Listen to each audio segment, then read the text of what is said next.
What's going on? I said I would do this. I said I would pound the table when I saw opportunity for a significant wealth opportunity, a significant long term investment opportunity, and these are the reasons why, essentially.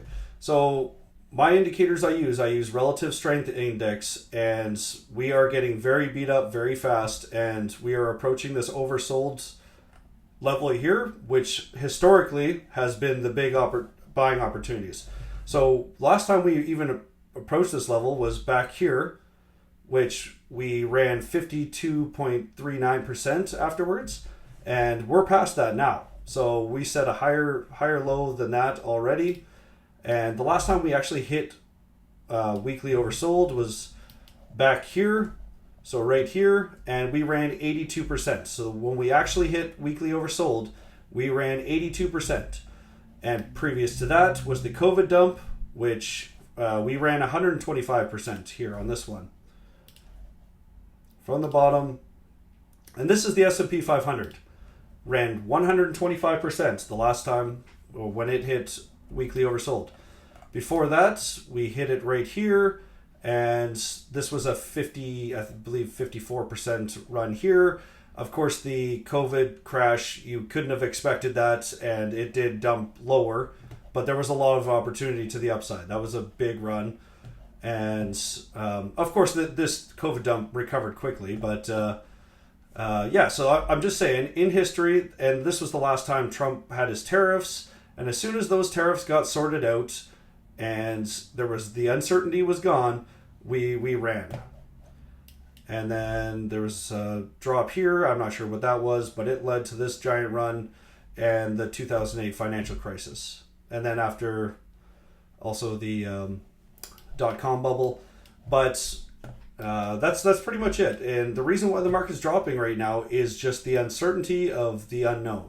And as soon as we find out what the implications of what the tariffs are going to be and what the way is moving forward, that will be probably what marks the bottom. We're also at a point now where the Fed might start stepping in and start cutting interest rates. And when the Fed starts cutting interest rates, they're looking at the stock market very heavily.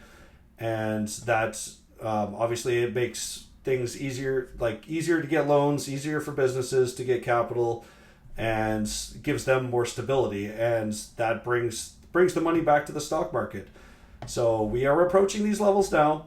I would be doing a scale-in approach at this point, like every 2.5% down, I'd be adding to it, not throwing all in right now, or even 2.5% now, or sorry, a bit now, a bit in a couple weeks, a bit in a couple weeks, a bit in a couple weeks, something like that.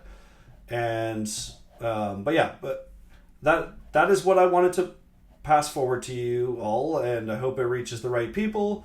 That if you're looking for the longer term investments and you just wanted somewhere to park your money, like the S&P 500 is old reliable. It's the best 500 companies.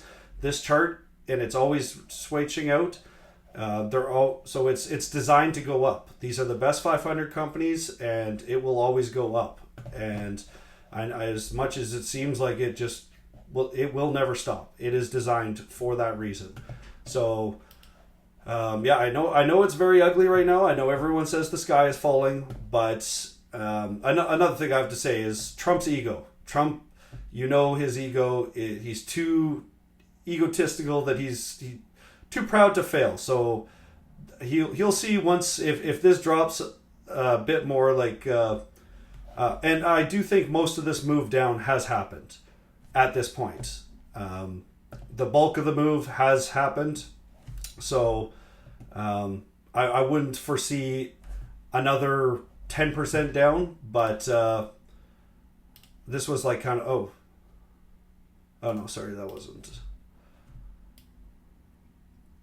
Where did I put that? This was kind of my worst case scenario here, is this kind of trend line here, and that's another 8% down.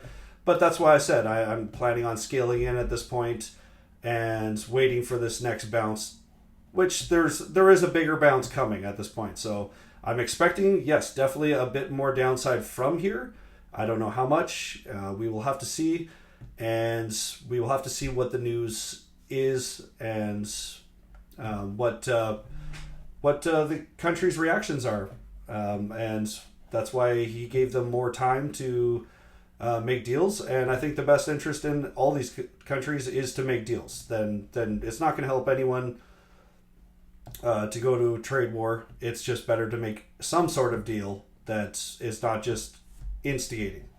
So, I like I said, I believe he's just getting countries to the table, and it's just getting negotiating. So, once we have an idea of what the actual tariff situation looks like, I believe that will mark a bottom to some degree, or maybe the Fed steps in with rate cuts. So that's my take, a hot take on the market right now, and I just wanted to pass this forward that these are the buying opportunities for long-term investments, and that's what I'm going to be doing here. So take care and good luck out there investing. Goodbye.